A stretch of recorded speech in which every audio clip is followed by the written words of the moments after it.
Hello everyone, welcome to perfection IAS. और perfection IAS के 69 BPSC current affairs MCQ series में आपका फिर से स्वागत है। आज हम अगले पार्ट के साथ जुड़ रहे हैं और अगस्त महीना जो आप समझ सकते हैं कि हमारा करंट अफेयर्स के लिए जनवरी से अगस्त तक का ही डिस्कशन हमारे लिए इम्पॉर्टेंट है। तो लास्ट महीना यानी अगस्त महीने का हम आज फर्स्ट हाफ आपके साथ लेकर आ रहे हैं। So moving on, the first question says the Gadda Brahmin Koli and Padari tribe reside in which state who are likely to be granted scheduled tribe status. So scheduled tribe status अभी इन tribes को मिलने वाला है, ये कहाँ पर reside करते हैं? So the correct answer for this question is Jammu and Kashmir में ये reside करते हैं. So union government has brought a bill to include 4 communities in the list of scheduled tribes in Jammu and Kashmir. These are Gada, Brahmin, Koli, Padari tribe and Pahari ethnic group. Paharis are Hindus, Muslims and Sikhs and include people of Kashmiri origin. ठीक है? Next.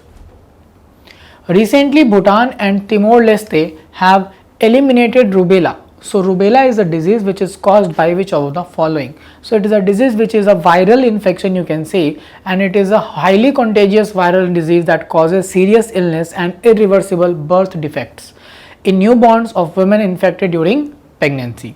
ठीक है, it is a preventable through vaccination and हाल ही में भूटान और Timor ने इसको एलिमिनेट किया था और ये WHO के अकॉर्डिंग ये ऑफिशियली भी रिकॉग्नाइज कर दिया गया है। ठीक है, next, Kuril island is a source of dispute between which of the following 2 countries. So Kuril island dispute news में रहता भी है बहुत टाइम, तो ये किन 2 कंट्रीज के बीच का डिस्प्यूट है? अगर इसको समझेंगे तो आपको दिखेगा कि ये जापान और रशिया के बीच में एक डिस्प्यूट है and it is known as even as the northern territories dispute in Japan. और साथ साथ अगर आप देखेंगे इसमें ओनरशिप को लेकर ये डिस्प्यूट है, ownership of 4 southernmost Kuril islands and these islands for Japan the northern territories were seized by Soviet forces कब? By the closing days of world war second. तो वर्ल्ड वॉर सेकेंड के आखिरी समय में इनको seize कर लिया गया था, किसके द्वारा?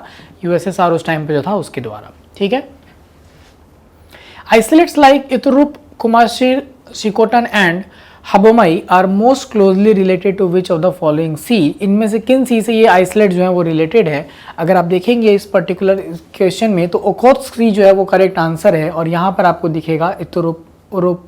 तो ये जितने भी हमारे आइसोलेट्स हैं वो किस में है? सी ऑफ ओखोत्स्क में मिलते हैं आपको। और ये वही पर्टिकुलर हम लोग डिस्प्यूट्स की बात है, dispute islands of Iturup, Kunashir, Shikotan and Habomai lie at their closest point just a few kilometers of the northern coast of Hokkaido in Japan. और अगर बात करेंगे तो ये हमारा they are the southernmost island in a volcanic chain that separates the Sea of Okhotsk and the Pacific Ocean. ठीक है, और यही डिस्प्यूट्स जो है, यही आइलैंड्स के डिस्प्यूट है किसको लेकर? रशिया और जापान के बीच में। Recently seen in the news, Samosa caucus is a, so Samosa caucus news में सुना गया था, ये क्या चीज़ है आखिर? सो बेसिकली ये स्नैक समोसा के ऊपर ये नाम रखा गया है। It is an informal grouping of the Indian American law makers. Basically south Asian से जो लॉ मेकर्स अमेरिका के जो हाउस ऑफ रिप्रेजेंटेटिव्स में उनके एक अनऑफिशियल ग्रुप का नाम रखा गया है समोसा कॉकस। तो यहाँ पर अगर आप बात करेंगे तो Harshvardhan Singh became the 3rd Indian origin candidate to come into the race for the US presidency in 2024। और ये जो बाकी 2 इंडियन है वो अगर हम बात करें तो निकी हेली और विवेक रामास्वामी है। And this term samosa caucus जो है वो 2018 से यूज़ में किया जा रहा है उनको रिप्रेजेंट करने के लिए जो साउथ इंडियन नेशन से US के हाउस ऑफ रिप्रेजेंटेटिव में बैठते हैं। Next, for the first time the world coffee conference 2023 will be held in which of the following city. तो अगर आप बात करेंगे कि पहली बार ये बेंगलुरु में कराया जाएगा, that is the world coffee conference. और इस बार का सेंट्रल थीम रखा गया है sustainability through circular economy and regenerative agriculture. ठीक है, अगर हम बात करें आपको वर्ल्ड कॉफ़ी कॉन्फ्रेंस 2023 की, it is being organised for the first time in Asia और इसीलिए आप देख रहे हैं कि पहली बार ये बेंगलुरु में कराया जा रहा है। Innocenti declaration 1990 is related to which of the following. So Innocenti declaration कभी कभी न्यूज़ में सुनने को मिलता है और डिक्लेरेशंस पे क्वेश्चन आते हैं, तो it is something which is related to breast feeding. अगर आप देखेंगे तो world breast feeding week is celebrated every year from 1 to 7th August and the aim is to raise awareness about breastfeeding and its benefits. इस बार का theme है Let's make breastfeeding and work organized. It has been organized by World Health Organization and UNICEF. And this Innocent Declaration 1990, it is called on all countries to implement the International Code of Marketing of Breast Milk Substitutes and follow the 10 steps to improve maternity practices. तो ये इसीलिए आपको समझ में आएगा कि ये declaration किससे रिलेटेड है, ब्रेस्ट फीडिंग से। Which state UT has launch doctor आपके गांव में इनिशिएटिव, इनमें से किस स्टेट ने डॉक्टर आपके गांव में इनिशिएटिव को लॉन्च किया है? तो अगर आप देखेंगे तो ये आपको डोडा, जो हमारा district health society Doda Jammu and Kashmir का है, उसके द्वारा ये इनिशिएटिव लॉन्च किया गया है। और इसका एम क्या है? Its aim is to extend quality medical care service to the people at their door steps. आपके डोर स्टेप पे आपकी डिलीवरी हेल्थ सर्विसेज की कराई जाएगी, डॉक्टर्स वहाँ पर जाकर आपको मेडिकल सर्विसेज प्रोवाइड कराएंगे।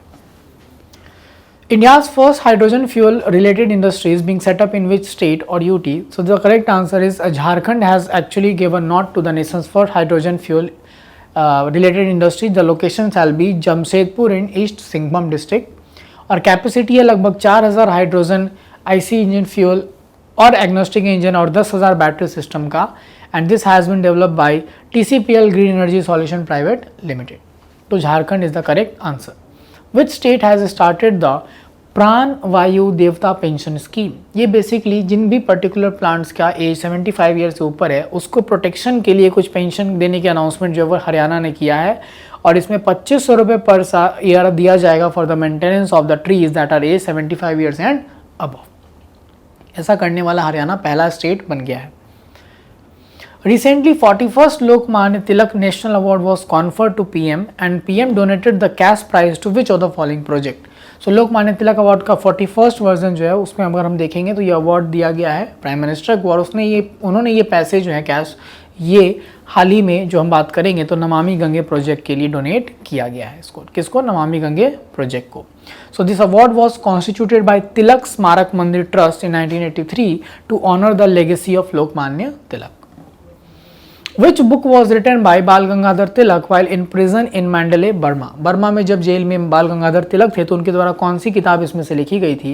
And the correct answer is Gita Rahasya. Gita रहस्य जिसका पूरा नाम अगर आप देखेंगे श्रीमद् भागवत गीता रहस्य, इसको लिखा गया था और इसको इवन कर्मयोग शास्त्र के नाम से भी जानते हैं। ये 1915 में मराठी लैंग्वेज में किताब लिखी गई थी बाल गंगाधर तिलक के द्वारा जब वो मैंडले बर्मा में प्रिजन में थे। ठीक है। Consider the following statements about the Standing Committee on Statistics. So Standing Committee जो Statistics की उसके बारे में ये कुछ statements यहाँ पे दिए हुए हैं। पहला है It works under the Ministry of Finance. तो अगर हम इसके बारे में बात करेंगे तो ये Ministry of Finance के अंदर नहीं, Ministry of Statistics and Planning and Implementation के अंदर काम करती है। तो ये पहला स्टेटमेंट गलत है। It has replaced the Standing Committee on Economic Statistics set up in 2019. This is the correct statement. And its mandate is to review the results of surveys which has been conducted under the National Statistical Office. This is also correct. So second and third option are correct in this particular question. This is the explanation. So you can see the explanation.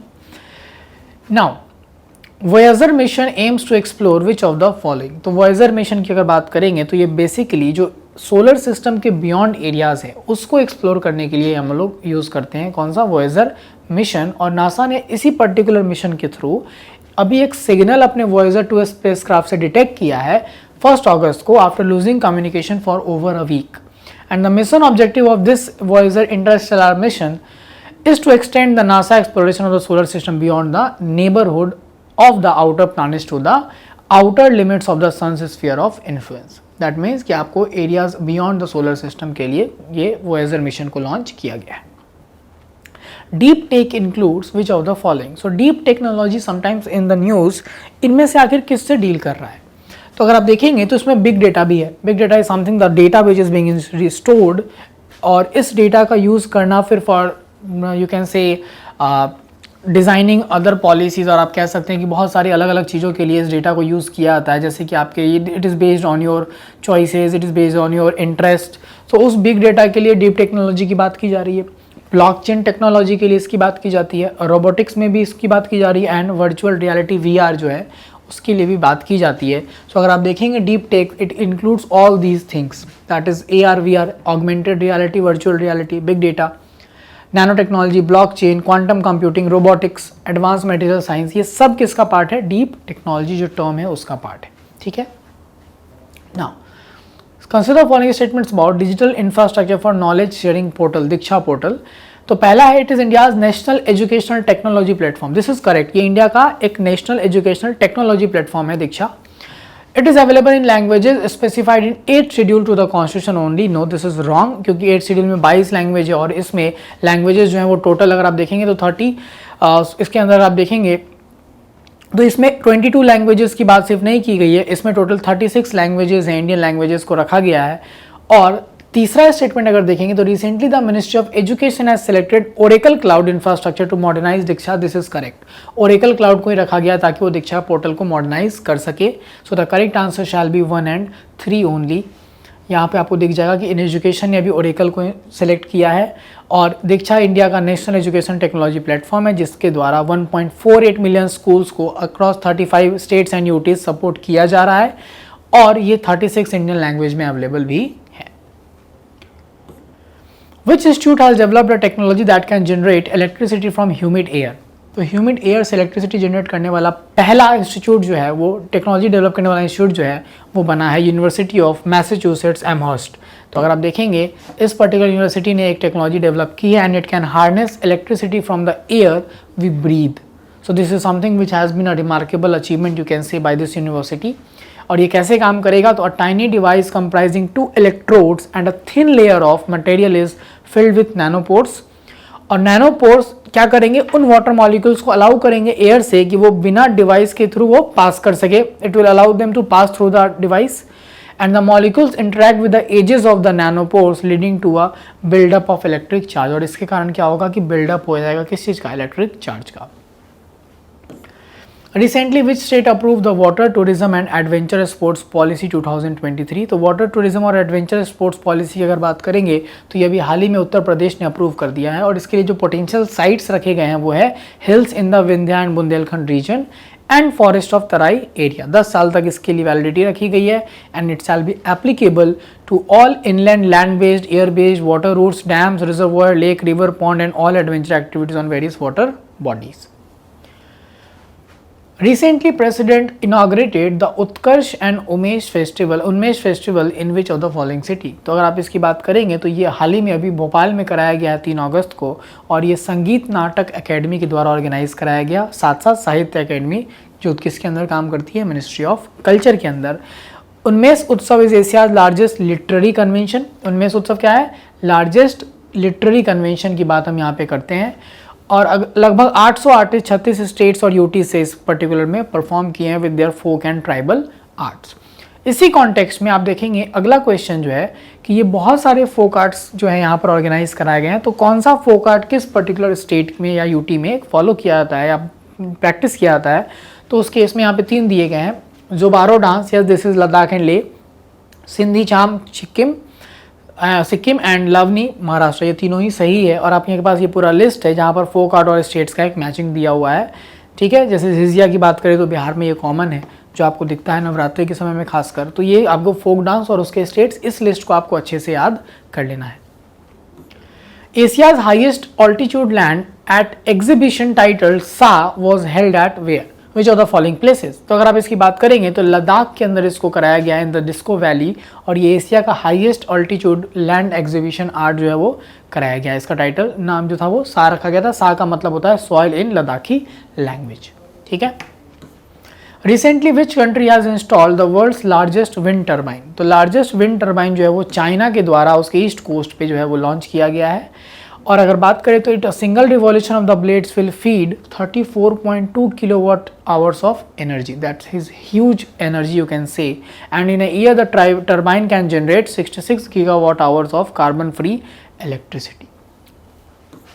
Which ministry has notified the creation of a new category of Ayush visa. तो Ayush visa obviously अगर आप यहाँ पर आयुष को देखकर ministry of Ayush या health की तरफ आप जाने की कोशिश करेंगे, but this is something which is related to visa.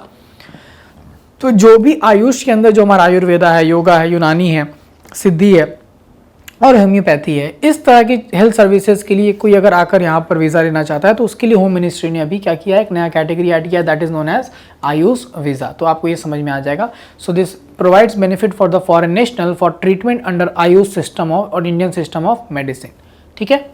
चलिए, Recently, Ministry of Finance has approved the upgradation of which company as a 13th Maharatna CPSE. It is Maharatna. तो महारत्ना की अगर बात करेंगे तो अभी हम लोग का जो 13th महारत्ना का अप्रूवल दिया गया है वो ऑयल इंडिया लिमिटेड को दिया गया है। किसको? ऑयल इंडिया लिमिटेड को अभी अप्रूवल दे दिया गया है, ये 13th महारत्ना बन जाएगा। ठीक है, now consider the following statements about the overshoot day, और ये 13th महारत्ना की हम लोग बात करें इसमें, तो ये सेंट्रल पब्लिक सेक्टर एंटरप्राइजेज में, और ONGC विदेश became the 14th Navratna among the CPSE। तो महारत्ना और नवरत्ना आपको क्या समझना है यहाँ पर, एक घर पे जाकर आपको एक बेसिकली इसका एक इन्फॉर्मेशन नोट से जाकर रिवाइज करना है। What is the criteria to become a Maharatna company, Navratna company, mini Ratna 1 and mini Ratna 2 category. ठीक है, consider the following about the earth overshoot day. Earth overshoot day के बारे में स्टेटमेंट्स देखना है। So it marks the day when humanity's demand on nature exceeds earth biocapacity to replenish it in a year.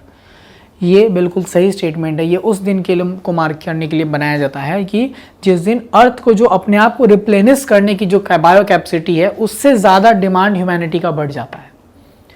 It is calculated by the Global Footprint Network. This is correct. And in the year 2023, it fell on August 2. This is also correct. तो ये आपको यहाँ पे दिखेगा. So when we reach Earth overshoot day, it means that we are using up resources faster than the Earth can renew them, leading to a depletion of our planet's natural capital. Recently, India has bought Spike missile from which country? So Spike missile have been bought from Israel. अगर हम बात करेंगे तो Israel से हमने Indian air force ने अभी spike missile लिया है। It is a non line of sight anti tank guided missile. It is a fire and forget anti tank missile which can hit targets up to 30 kilometre. 30 kilometre तक के targets को ये achieve hit कर सकता है। ठीक है, और ये जमीन से लेकर हेलीकॉप्टर दोनों जगह से ये फायर किया जा सकता है। Recently the lunar codex programme was in news. It is related to which of the following? So lunar codex programme के बारे में बात करें तो ये आर्ट वर्क को मून पर भेजने के लिए प्रोग्राम की लॉन्च की जा रही है। और इस लूनर कोडेक्स प्रोग्राम में a collection of varied digitised art will be sent to the moon as a lasting record of human creativity. Human creativity का लास्टिंग रिकॉर्ड के पर्टिकुलर कॉन्टेक्स्ट में यहाँ से क्या डिजिटाइज आर्ट वर्क को भेजा जा रहा है, कहाँ पर? चांद पर। किसके अंदर? लूनर कोडेक्स प्रोग्राम के अंदर। ठीक है, recently Morgan Stanley has put India under which category? तो इंडिया को अभी मॉर्गन स्टैनली जो है उसने ओवरवेट कैटेगरी में रखा है। ओवरवेट कैटेगरी बेसिकली ये उन चीज़ों के बेसिस पे कैटेगराइजेशन किया जाता है कि इन्वेस्टमेंट का पर्टिकुलर कॉन्टेक्स्ट आपके कंट्री को लेकर क्या रखा गया है। तो मॉर्गन स्टैनली के अकॉर्डिंग इंडिया को ओवरवेट स्टेट इसमें रखा गया है। एंड इसका मतलब ये हुआ कि it is deserves a higher weightage of investment and it would perform better in the future. ठीक है, Recently, the US has announced its first standalone trilateral summit with which two countries? So, पहला standalone trilateral summit US ने announce किया है with South Korea and Japan, और इसका venue रखा गया है camp David presidential retreat Maryland USA, जो कि 18 अगस्त 2023 में कराया गया। रीजन क्या था? To expand the trilateral cooperation across the Indo Pacific and beyond. ठीक है, और आप जानते हैं कि साउथ कोरिया के साथ इंटरेक्शन US का रखना वो ऐसे भी क्यों जरूरी है? Because of the you can see the presence of North Korea or the aggressiveness of North Korea.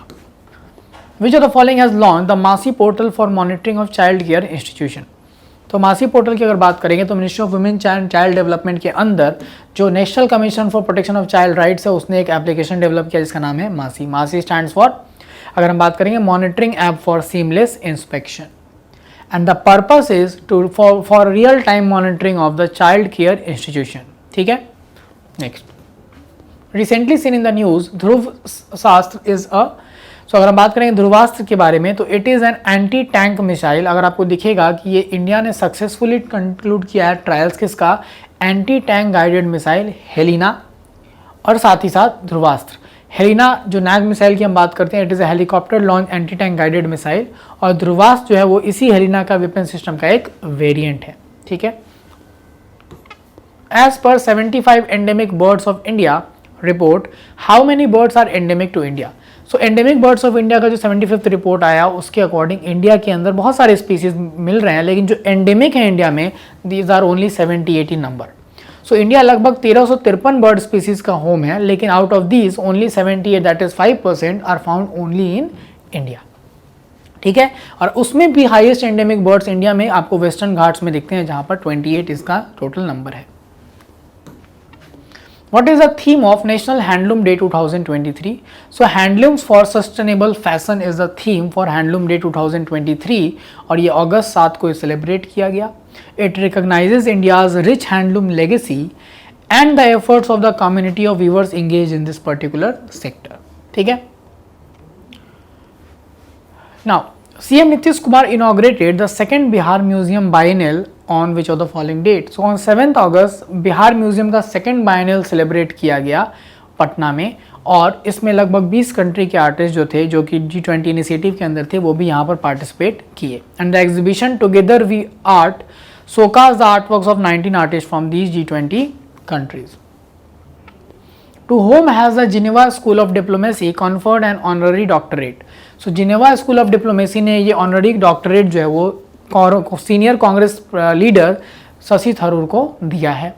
और इसको इस पर्टिकुलर चीज़ के लिए अगर हम बात करेंगे तो इनको दिया गया है उस रीज़न से for his life championing of United Nation values and Indian democracy plus for his prolific and enlightened contribution to literature and for the steadfast defence of the open society and democracy. ठीक है, तो किसको मिला है ये Geneva School of Diplomacy doctorate की अगर बात करें तो वो शशि थरूर को दिया गया. Recently, Supreme Court appointed an all-women judicial panel to oversee relief work in Manipur. So जो मणिपुर को लेकर जो वायलेंस था रिलीफ वर्क था उसमें एक ऑल इंडिया ऑल वुमेन हमारा जो कमेटी बनाया जुडिशियल उसमें गीता मित्तल, शालिनी पी जोशी, आशा मेनन तीनों हैं. Indu Malhotra is not one of the members. और अगर बात करेंगे तो सुप्रीम कोर्ट ने साथ ही साथ एक फॉर्मर IPS ऑफिसर दत्ला पदास्किलकर के अंदर एक और पर्टिकुलर कमेटी सेट किया है जो कि इसका काम होगा कि वो CBI के इन्वेस्टिगेशन और रिपोर्ट को कोर्ट तक अच्छे से पहुंचाए. Recently seen in the news, Dora Aras gas field is located in which of the following sea? So Dora Aras gas field जो है वो आपको अगर दिखेगा तो वो पर्शियन गल्फ में आपको दिखता है. इस एरिया में आप यहाँ पे देख रहे हैं डोरा अरास जो यहाँ पर ये पर्शियन गल्फ का एरिया है और ये सऊदी अरेबिया और कुवैत के ने रिजेक्ट किया है ईरान का claim to a disputed gas field located in this Persian Gulf. The offshore field known as Arash in Iran and Dorra in Kuwait and Saudi Arabia has long been a source of contention between these countries. ठीक है. Recently seen in the news, Nirakshi is a so अगर आप इसके बात करेंगे तो it is an autonomous underwater vehicle. So निराक्षी की बात अगर करें तो इंडिया ने इसको लॉन्च किया है which is an autonomous underwater vehicle for what? For mine detection कि अगर underwater mines है तो उसका डिटेक्शन के लिए और it means eyes in the water. निराक्षी मतलब नीर and akshi that means eyes in the water. It is the first of its kind in the country and it will detect mine detention plus also the disposal and underwater survey. Bihar government has constituted a rhino task force to introduce rhinos in which protected area. So इसकी बात अगर करेंगे हम लोग तो Valmiki tiger reserve में rhinos को introduce करने के लिए बिहार ने एक प्रोजेक्ट शुरू किया है. और अगर अभी की बात करेंगे तो एट प्रेजेंट सिर्फ एक ही राइनो कहाँ पर है वाल्मीकि टाइगर रिजर्व में और 14 राइनो जो है वो पटना जू में है. Next, Who became the highest paid banker in India? So अभी अगर हम बात करेंगे तो HDFC के अंदर Shashidhar Jagadeesan became the highest paid banker और अगर इनका पैकेज हम लोग टोटल समझेंगे तो इनका रिन्यूमरेशन 10.55 करोड़ तक पहुंच गया और ये CEO किसके हैं? HDFC बैंक के. Which of the following institute has been renamed as IIM Mumbai? तो IIM मुंबई किस कॉलेज का ही नाम चेंज करके नया IIM क्रिएट किया गया महाराष्ट्र में and that is the National Institute of Industrial Engineering. जो National Institute of Industrial Engineering है इसी का नाम चेंज करके क्या कर दिया गया IIM मुंबई. और ये मुंबई जो है ये first Indian institute of management जो है यहाँ पर अगर आप बात करेंगे मुंबई का, महाराष्ट्र का ये सेकंड है, पहला जो है वो ऑलरेडी नागपुर में IIM हमारा है. ठीक है, और ये देश का 21st IIM है. Recently seen in the news, Eris is a type of what? So Eris की बात करेंगे तो वो एक कोविड-19 वेरिएंट है जो न्यूज़ में आ रहा है और ये एरिस या EG 5.1 ये रैपिडली स्प्रेड किया है कहाँ पर? यूनाइटेड किंगडम में. And now it has become the second most prevalent strain of Covid and it is अ सब वेरिएंट ऑफ ओमिक्रॉन. और अगर एक और इन्फॉर्मेशन देखेंगे तो इंडिया में जो पहला केस EG 5.1 का था वो रिपोर्ट किया गया था 29 मई 2023 from Maharashtra. Which country has approved world's first postpartum depression pill Zurzuvae? So first postpartum depression की अगर आप बात करेंगे जिस पिल का नाम है ज़ुरज़ुवे, वो हाल ही में अभी यूएस ने अप्रूव किया है। और what is postpartum? So this is something which is the time duration जहाँ पर generally women after you can say giving birth to child feel certain type of loneliness और depression, that has been termed as postpartum, और उसके depression के लिए एक पिल जो है वो अलाउ किया गया है। UN Women has partnered with which state to empower women in the tourism sector? So UN Women और केरला के बीच में ये एक कोलेबोरेशन किया गया किसके लिए कि टूरिज्म सेक्टर में वुमेन को एम्पावर करने के लिए। And the trainers of trainer programme was held at Kumarakom cultural centre. ठीक है। Who has been appointed by Tesla as its chief financial officer CFO? तो टेस्ला ने, अगर हम बात करें तो वैभव तनेजा को चीफ फाइनेंशियल ऑफिसर अपॉइंट किया है अपना CFO। और अगर हम बात करेंगे तो इस पर्टिकुलर केस में जो फॉर्मर फाइनेंस चीफ थे वो जसारी किरकोन, उन्होंने अपना रेजिग्नेशन अनाउंस किया, उसके बाद ये डिसीजन लिया गया है। ठीक है। The no confidence motion moved against the present government in 2023 was discuss for how many hours? So no confidence motion जो इस बार मानसून सेशन में अभी डिस्कस हुआ था, तो कितने समय के लिए वो डिस्कशन में रखा गया था लोकसभा में? सो वो 3 दिन तक डिस्कशन चला था और लगभग 16 आवर, जो हमारा आंसर है 16 आवर्स तक ये डिस्कशन चला था और फाइनली इट वाज डिफीटेड इन लोकसभा। ये डिफीटेड हुआ था वॉइस वोट के द्वारा, अगर हम बात करेंगे, जो 10 अगस्त को फाइनली डिफीट हो गया। विच स्टेट हैज़ रिसेंटली, और कुछ इन्फॉर्मेशन आप इसके बारे में देख सकते हो कि जो इंट्रोड्यूस किया गया था इसको, that was been introduce in 26 जुलाई को इंट्रोड्यूस हुआ था और डिफीट हो गया था 10 अगस्त 2023 को। ठीक है। Which state has recently passed a resolution to rename the state? So Kerala ने अभी एक रेजोल्यूशन पास किया है अपने स्टेट का नाम केरलम करने के लिए। आपको बता दें कि जो नाम स्टेट्स का चेंज करने का पावर है वो आर्टिकल 3 ऑफ द कॉन्स्टिट्यूशन में पार्लियामेंट के पास फाइनल पावर है। हालांकि यहाँ पर पार्लियामेंट जब ये काम करती है तो उस टाइम पर वो एक बिल की कॉपी इवन स्टेट्स को भी भेजती है। स्टेट्स का जो भी रिस्पॉन्स है, स्टेट का जो भी ओपिनियन है, that is not binding on the parliament. However, this resolution does not have any implication automatically unless Parliament thinks of introducing a bill renaming Kerala to Kerala. लेकिन केरला ने रेजोल्यूशन पास किया है कि उनका नाम केरला से क्या कर देना चाहिए, नाम होकर इसको केरलम कर देना चाहिए। ठीक है। Next, recently CBI Academy became the 10th member of Interpol Global Academy Network and CBI Academy is located at which place? So CBI Academy Ghaziabad में लोकेटेड है और ये 10वां मेंबर बन गया किसका? इंटरपोल ग्लोबल एकेडमी नेटवर्क का। ठीक है। And CBI is a nodal body for all matters related to Interpol. India की तरफ से इंटरपोल में जो भी काम देखता है वो कौन देखता है? CBI, Central Bureau of Investigation देखता है। In Bihar the back cluster is located at? So recently it has been seen the back cluster is being coming up, or you can say it is located at Muzaffarpur. So it is emerging as a major back cluster in Bihar and it is set up by Department of Industries. It is based on market-led or linked approach through a plug and play model, और ये it was set up under the Chief Minister MSME cluster scheme. ठीक है। And last question is, recently Bihar Prithvi Divas was celebrated on August 9. It was first celebrated in which of the following year? तो बिहार का पृथ्वी दिवस, अगर हम बात करते हैं, हम वैसे अर्थ डे की बात करते हैं तो ये 2 अलग अलग डेट्स की हम लोग बात कर रहे हैं। 9 अगस्त को बिहार का पृथ्वी दिवस मनाया जा रहा है, लेकिन अगर वर्ल्ड अर्थ डे की बात करें तो 22 अप्रैल को सेलिब्रेट किया जाता है।